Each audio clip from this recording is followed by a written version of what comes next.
ಶ್ರೀಮದ್ ಭಾಗವತ ಮಹಾಪುರಾಣ ಪ್ರಥಮ ಖಂಡ ಮೊದಲನೇ ಸ್ಕಂದ ಅಧ್ಯಾಯ 10. ಶ್ರೀಕೃಷ್ಣನು ದ್ವಾರಕೆಗೆ ಮರಳಿದುದು.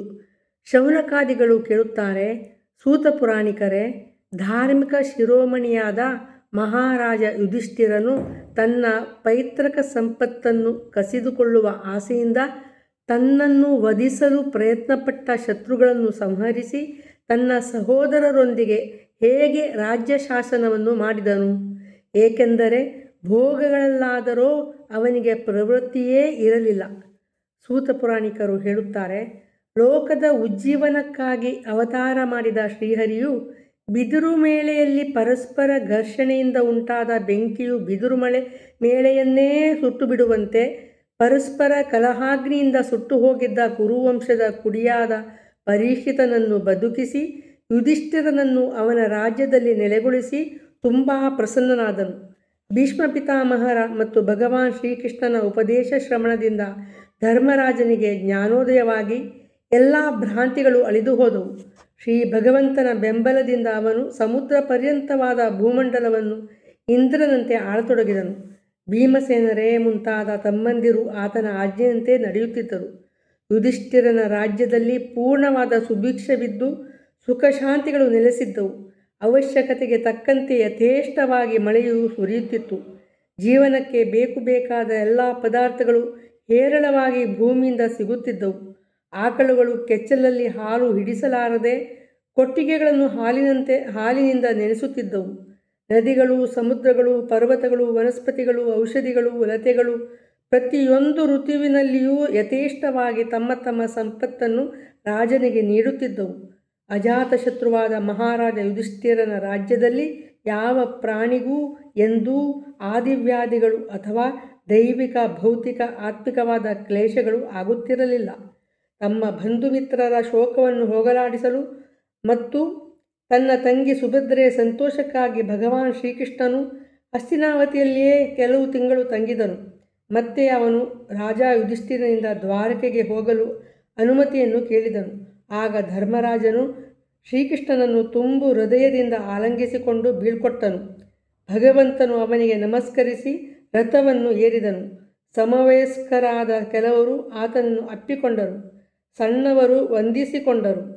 ಆಗ ಸುಭದ್ರೆ, ದ್ರೌಪದಿ, ಕುಂತಿ, ಉತ್ತರೆ, ಗಾಂಧಾರಿ, ಧೃತರಾಷ್ಟ್ರ, ಯುಯುತ್ಸು, ಕೃಪಾಚಾರ್ಯರು, ನಕುಲ, ಸಹದೇವ, ಭೀಮಸೇನ, ಧೌಮ್ಯರು, ಸತ್ಯವತಿ ಮುಂತಾದವರೆಲ್ಲರೂ ಶಾರ್ಂಗಪಾಣಿಯಾದ ಶ್ರೀಕೃಷ್ಣನ ವಿರಹವನ್ನು ಸಹಿಸಲಾರದೆ ಮೂರ್ಛಿತರಂತಾದರು. ಭಗವಾನ್ ಶ್ರೀಕೃಷ್ಣನ ಮಧುರವಾದ ದಿವ್ಯ ಚರಿತ್ರವನ್ನು ಒಮ್ಮೆ ಕೇಳಿದವರೂ ಕೂಡ ಭಗವದ್ಭಕ್ತರ ಸತ್ಸಂಗದಿಂದ ದುಸ್ಸಂಗವನ್ನು ತೊರೆದು ಆ ಹರಿಕಥಾಶ್ರವಣಕ್ಕಾಗಿ ಮತ್ತೆ ಹಂಬಲಿಸುತ್ತಾರೆ.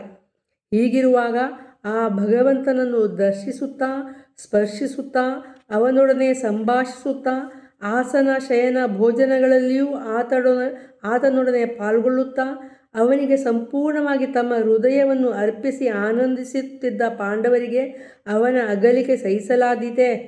ಅವರ ಚಿತ್ತವು ಶ್ರೀಕೃಷ್ಣನಲ್ಲಿಯೇ ಲೀನವಾಗಿತ್ತು. ಎವೆಯಿಕ್ಕದ ಕಣ್ಣುಗಳಿಂದ ಅವನನ್ನೇ ನೋಡುತ್ತಾ ಅವನ ಸ್ನೇಹಕ್ಕೆ ಕಟ್ಟುಬಿದ್ದು ಅವನ ಹಿಂದೆಯೇ ಓಡಾಡುತ್ತಿದ್ದರು. ಭಗವಾನ್ ಶ್ರೀಕೃಷ್ಣನು ಅರಮನೆಯಿಂದ ಹೊರಡುತ್ತಲೇ ಬಂಧುಶ್ರೀಯರ ಕಣ್ಣುಗಳು ಪ್ರೇಮಾಶ್ರುಗಳಿಂದ ತುಂಬಿ ಉಕ್ಕಿ ಬರುತ್ತಿದ್ದವು.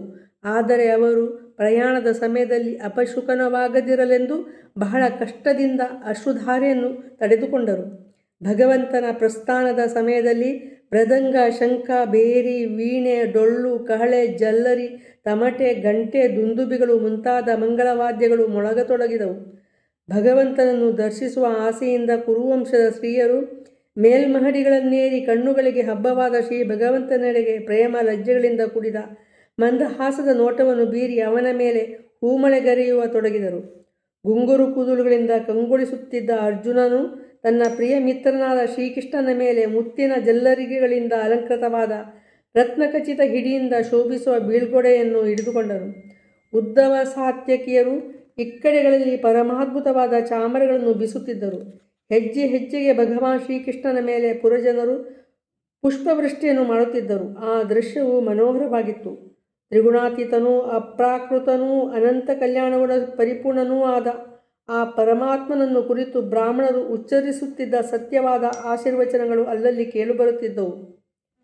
ಈ ಆಶೀರ್ವಚನಗಳು ಆತನ ನಿರ್ಗುಣ ಸ್ವರೂಪಕ್ಕೆ ಅನುರೂಪವಾಗಿಲ್ಲ, ಏಕೆಂದರೆ ಆತನಲ್ಲಿ ಪ್ರಾಕೃತ ಗುಣಗಳು ಇಲ್ಲವೇ ಇಲ್ಲ. ಪುಣ್ಯಶ್ಲೋಕನಾದ ಆ ಪರಮಪುರುಷನಲ್ಲಿ ಚಿತ್ತವೃತ್ತಿಯುಳ್ಳ ಹಸ್ತಿನಾಪುರದ ಕುಲೀನ ಸ್ತ್ರೀಯರು ಕಿವಿ ಮನಸ್ಸನ್ನು ಸೆಳೆಯುವಂತಹ ಭಗವಂತನನ್ನು ಕೊಂಡಾಡುತ್ತಾ ಹೀಗೆ ಪರಸ್ಪರ ಮಾತನಾಡತೊಡಗಿದರು. ಸಖಿಯರೇ, ಈತನೇ ಈ ಪುರಾಣ ಪುರುಷನಾದ ಶ್ರೀ ವಿಷ್ಣುವಲ್ಲವೇ? ತ್ರಿಗುಣಗಳು ಅಭಿವ್ಯಕ್ತವಾಗುವುದಕ್ಕೆ ಮೊದಲು ಮಹಾಪ್ರಳಯದ ಸಮಯದಲ್ಲಿ ಎಲ್ಲವೂ ತನ್ನಲ್ಲಿ ಉಪಸಂಹಾರ ಹೊಂದಿದಾಗ ಜಗದಾತ್ಮ ಈಶ್ವರನಲ್ಲಿ ಎಲ್ಲ ಜೀವರು ಮಾಯಾಶಕ್ತಿಗಳು ಸುಪ್ತವಾಗಿದ್ದ ಸಮಯದಲ್ಲಿ ತನ್ನ ನಿರ್ವಿಶೇಷವಾದ ಆತ್ಮಸ್ವರೂಪದಲ್ಲಿ ಏಕಾಕಿಯಾಗಿ ನೆಲೆಗೊಂಡಿದ್ದ ನಾರಾಯಣನು ಈತನೇ ಅಲ್ಲವೇ? ಈತನೇ ವೇದಾದಿ ಶಾಸ್ತ್ರಗಳ ಪ್ರವರ್ತಕನಾದ ಭಗವಂತನು. ನಾಮರೂಪರಹಿತನಾಗಿದ್ದ ಆತ್ಮನಿಗೆ ನಾಮರೂಪಗಳನ್ನು ಕೊಡುವ ಇಚ್ಛೆಯಿಂದ ತನ್ನ ಪರಮಾದ್ಭುತವಾದ ವೀರ್ಯದಿಂದ ಪ್ರೇರಿತವಾಗಿ ಸೃಷ್ಟಿಯಲ್ಲಿ ಪ್ರವರ್ತಿಸಲು ತೊಡಗಿದ ಪ್ರಕೃತಿಯನ್ನು ಅನುಸರಣೆ ಮಾಡಿದನು. ತನ್ನ ಅಂಶರಾದ ಜೀವರನ್ನು ಮೋಹಗೊಳಿಸುವ ಶಕ್ತಿಯನ್ನು ಪ್ರಕೃತಿಗೆ ಕೊಟ್ಟು ಅದಕ್ಕೆ ಅಧಿಷ್ಠಾನವಾಗಿ ತಾನೇ ನಿಂತು ಈ ಪ್ರಪಂಚವು ಮುಂದುವರಿಯುವಂತೆ ಮಾಡಿದನು. ಜಿತೇಂದ್ರಿಯರಾಗಿ ಪ್ರಾಣಗಳನ್ನು ವಶಪಡಿಸಿಕೊಂಡಿರುವ ಯೋಗಿಗಳು ಭಕ್ತಿಯಿಂದ ಅರಳಿದ ನಿರ್ಮಲವಾದ ಹೃದಯದಲ್ಲಿ ಸಾಕ್ಷಾತ್ಕರಿಸಿಕೊಳ್ಳುವಂತಹ ಸಾಕ್ಷಾತ್ ಪರಬ್ರಹ್ಮ ಪರಮಾತ್ಮನೇ ಈತನು. ವಾಸ್ತವವಾಗಿ ಇವನ ಭಕ್ತಿಯಿಂದಲೇ ಅಂತಃಕರಣವು ಪೂರ್ಣ ಶುದ್ಧವಾಗುವಂತೆ ಯೋಗಾದಿಗಳಿಂದ ಆಗುವುದಿಲ್ಲ. ಸಖಿ, ರಹಸ್ಯಾರ್ಥಗಳನ್ನು ಹೊರಗೆಡುವ ವೇದವ್ಯಾಸಾದಿ ಜ್ಞಾನಶ್ರೇಷ್ಠರು ವೇದಗಳ ಮೂಲಕವೂ ಇತರ ರಹಸ್ಯ ಗ್ರಂಥಗಳ ಮೂಲಕವೂ ಗಾನ ಮಾಡಿರುವುದು ಈತನ ಮಹಿಮೆಯನ್ನೇ. ಏಕೈಕ ಪರಮೇಶ್ವರನಾಗಿ ತನ್ನ ಲೀಲಾ ಮಾತ್ರದಿಂದ ಈ ಜಗತ್ತಿನ ಸೃಷ್ಟಿ ಸ್ಥಿತಿ ಸಂಹಾರಗಳನ್ನು ನಡೆಸುತ್ತಿದ್ದರೂ ಅವುಗಳ ಲೇಪವು ಕಿಂಚಿತ್ತಾದರೂ ಇಲ್ಲದೆ ಶುದ್ಧವಾಗಿ ಬೆಳಗುತ್ತಿರುವ ಪ್ರಭುವು ಈತನೇ. ಪ್ರಜೆಗಳಿಗೆ ರಕ್ಷಣೆಯನ್ನು ಸುಖಶಾಂತಿಗಳನ್ನು ಕೊಡಬೇಕಾದ ರಾಜರೇ ತಾಮಸ ಬುದ್ಧಿಯುಳ್ಳವರಾಗಿ ಅಧರ್ಮದಿಂದ ಜೀವಿಸತೊಡಗಿದಾಗ ಈತನೇ ಜಗತ್ತಿನ ಕ್ಷೇಮಕ್ಕಾಗಿ ಸತ್ವಗುಣವನ್ನು ಸ್ವೀಕರಿಸಿ ಐಶ್ವರ್ಯ, ಸತ್ಯ, ವೃತ, ದಯೆ, ಯಶಸ್ಸುಗಳನ್ನು ಪಾಲಿಸಲು ಯುಗಗಳಲ್ಲಿಯೂ ಅವತರಿಸುವನು. ಆಹಾ, ಈ ಯದುವಂಶವು ಎಷ್ಟು ಪ್ರಶಂಸನೀಯವಾಗಿದೆ!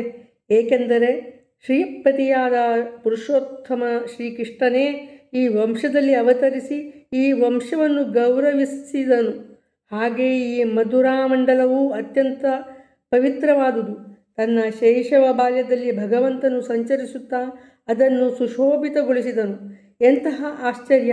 ಈ ದ್ವಾರಕಾ ನಗರವೂ ಕೂಡ ತನ್ನ ಕೀರ್ತಿಯಿಂದ ಸ್ವರ್ಗದ ಯಶಸ್ಸನ್ನು ಮೀರಿಸಿ ಭೂಲೋಕದ ಪವಿತ್ರ ಕೀರ್ತಿಯನ್ನು ಹೆಚ್ಚಿಸಿದೆಯಲ್ಲ.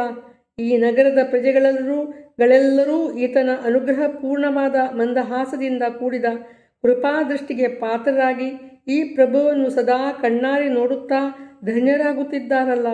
ಗೆಳತಿಯೇ, ನಿಜವಾಗಿ ಈತನ ಕೈ ಹಿಡಿದ ನಾರೀಮಣಿಯರು ಎಷ್ಟು ಜನ್ಮಗಳಲ್ಲಿ ವ್ರತ ಸ್ನಾನ ಹೋಮಾದಿಗಳನ್ನು ಆಚರಿಸಿ ಭಗವಂತನನ್ನು ಪೂಜಿಸಿ ಮೆಚ್ಚಿಸಿರಬೇಕು. ಅದಕ್ಕೆ ಗೋಕುಲದ ಹೆಂಗೆಳೆಯರು ಪದೇ ಪದೇ ಈತನ ಅಧರಾಮೃತವನ್ನು ಪಾನ ಮಾಡುತ್ತಾ ಈತನ ಸ್ಮರಣ ಮಾತ್ರದಿಂದಲೇ ಆನಂದದಿಂದ ಮೂರ್ಛಿತರಾಗುತ್ತಿರುತ್ತಾರೆ. ಬಲಿಷ್ಠರಾದ ಶಿಶುಪಾಲನೆ ಮುಂತಾದವರನ್ನು ನಿಗ್ರಹಿಸಿ ಸ್ವಯಂವರದಲ್ಲಿ ವೀರಶುಲ್ಕವಾಗಿ ಸ್ವೀಕರಿಸಿರುವ ರುಕ್ಮಿಣಿ, ಜಾಂಬವತಿ, ಮಿತ್ರವಿಂದೆಯರ ಮೊದಲಾದವರು, ಪ್ರದ್ಯುಮ್ನ, ಸಾಂಬ, ಅಂಬ ಇವರ ವೀರಮಾತೆಯರಾದ ಅಷ್ಟಮಹರ್ಷಿಯರು, ಭೌಮಾಸುರನನ್ನು ಸಂಹರಿಸಿ ಸೆರೆಯಿಂದ ಬಿಡಿಸಿ ಸ್ವೀಕರಿಸಿರುವ ಸಾವಿರಾರು ಸ್ತ್ರೀಯರೆಲ್ಲರೂ ಹೆಣ್ಣು ಜನ್ಮವೆಂಬುದು ಕರ್ಮಾನುಷ್ಠಾನಕ್ಕೆ ಅನರ್ಹವೂ ಅಸ್ವತಂತ್ರವೂ ಅಶುದ್ಧವೂ ಎಂದೆನಿಸಿದರೂ ಈ ಜಗತ್ತಿನ ಸ್ತ್ರೀಜಾತಿಗೆ ಪಾವಿತ್ರ್ಯವನ್ನು ಪ್ರಕಾಶವನ್ನು ಇವನಿಂದ ತಂದುಕೊಟ್ಟರಲ್ಲವೇ? ಇವರ ಮಹಿಮೆಯನ್ನು ಯಾರೇ ಎಷ್ಟೇ ವರ್ಣಿಸಲಿ, ಇವರ ಸ್ವಾಮಿ ಸಾಕ್ಷಾತ್ ಕಮಲನಯನ ಭಗವಾನ್ ಶ್ರೀಕೃಷ್ಣನೇ ಆಗಿದ್ದಾನಲ್ಲ. ನಾನಾ ಪ್ರಕಾರದ ಪ್ರಿಯ ಚೇಷ್ಟೆಗಳನ್ನು ಹಾಗೂ ಪಾರಿಜಾತಾದಿ ಪ್ರಿಯ ವಸ್ತುಗಳನ್ನು ಪಡೆಯುತ್ತಾ ಇವನ ಹೃದಯದಲ್ಲಿ ಪ್ರೇಮಾನಂದವನ್ನು ಅಭಿವೃದ್ಧಿಪಡಿಸುತ್ತಾ ಎಂದಿಗೂ ಒಂದು ಕ್ಷಣವಾದರೂ ಇವನನ್ನು ಬಿಟ್ಟು ಬೇರೆಡೆಗೆ ಹೋಗದಿರುವ ಭಾಗ್ಯವತಿಯರು ಅವರು. ಹಸ್ತಿನಾವತಿಯ ರಮಣೀಯರು ಹೀಗೆ ಮಾತನಾಡಿಕೊಳ್ಳುತ್ತಿದ್ದಾಗ ಭಗವಾನ್ ಶ್ರೀಕೃಷ್ಣನು ಮಂದಹಾಸದಿಂದಲೂ ಪ್ರೇಮಪೂರ್ಣವಾದ ನೋಟದಿಂದಲೂ ಅವರನ್ನು ಅಭಿನಂದಿಸುತ್ತಾ ಅಲ್ಲಿಂದ ಮುಂದಕ್ಕೆ ನಡೆದನು. ಅಜಾತ ಶತ್ರುವಾದ ಯುಧಿಷ್ಠಿರನು ಭಗವಂತನಾದ ಶ್ರೀಕೃಷ್ಣನ ರಕ್ಷಣೆಗೆಂದು ಆನೆ, ಕುದುರೆ, ರಥ, ಕಾಲಾಳುಗಳು ಇವುಗಳಿಂದ ಕೂಡಿದ ಚತುರಂಗ ಸೇನೆಯನ್ನು ಕಳಿಸಿಕೊಟ್ಟನು. ಮಾರ್ಗದಲ್ಲಿ ಯಾರಾದರೂ ಶತ್ರುಗಳು ಆಶ್ರಮಣ ಮಾಡಬಹುದೆಂಬ ತನ್ನ ಅತಿ ಸ್ನೇಹದಿಂದ ಶಂಕಿಸುತ್ತಾ ಅವನು ಹಾಗೆ ಮಾಡಿದನು. ಪರಮ ಪ್ರೇಮವಶರಾಗಿ ಆತನ ಅಗಲಿಕೆಯನ್ನು ಸಹಿಸದೆ ಬಹುದೂರವರೆಗೆ ತನ್ನನ್ನೇ ಅನುಸರಿಸಿ ಬಂದ ಕುರುವಂಶೀಯರಾದ ಪಾಂಡವರನ್ನು ಭಗವಾನ್ ಶ್ರೀಕೃಷ್ಣನು ತುಂಬ ಆಗ್ರಹದಿಂದ ಹಿಂದಿರುಗಿಸಿ ಸಾತ್ಯಕಿ, ಉದ್ಧವರೇ ಮುಂತಾದ ಗೆಳೆಯರೊಂದಿಗೆ ದ್ವಾರಕೆಗೆ ಪ್ರಯಾಣ ಬೆಳೆಸಿದನು. ಶೌನಕರೇ, ಕುರುಜಾಂಗಲ, ಪಾಂಚಾಲ, ಶೂರಸೇನ, ಯಮುನೆಯ ದಡದಲ್ಲಿರುವ ಸ್ಥಳಗಳನ್ನು, ಬ್ರಹ್ಮಾವರ್ತ, ಕುರುಕ್ಷೇತ್ರ, ಮತ್ಸ್ಯ, ಸಾರಸ್ವತ, ಮರುಧನ್ವ ದೇಶಗಳನ್ನು ದಾಟಿ ಸೌರವೀರ ಮತ್ತು ಅಭೀರ ದೇಶಗಳ ಪಶ್ಚಿಮದಲ್ಲಿರುವ ಅನರ್ಥ ದೇಶಕ್ಕೆ ಮಹಾಪ್ರಭುವು ದಯಮಾಡಿಸಿದನು. ಈ ವೇಳೆಗಾಗಲೇ ಬಹುದೂರ ಪ್ರಯಾಣ ಮಾಡಿದ್ದರಿಂದ ಆತನ ರಥದ ಕುದುರೆಗಳು ಬಳಲಿದ್ದವು. ಮಾರ್ಗ ಮಧ್ಯದಲ್ಲಿ ಜನರು ಆತನಿಗೆ ಕಾಣಿಕೆಗಳನ್ನು ತಂದೊಪ್ಪಿಸಿ ಗೌರವ ಸೂಚಿಸುತ್ತಿದ್ದರು. ಸಾಯಂಕಾಲವಾಗುತ್ತಲೇ ಸ್ವಾಮಿಯು ರಥದಿಂದ ಕೆಳಗಿಳಿದು ಸಂಧ್ಯಾವಂದನೆ ಮಾಡಿದನು. ಇದು ಅವನ ದಿನಚರ್ಯ ಆಗಿತ್ತು. ಆಗಲೇ ಸೂರ್ಯಾಸ್ತವಾಗಿ ಇವರೆಲ್ಲರೂ ದ್ವಾರಕೆಯ ಗಡಿಗೆ ತಲುಪಿದರು.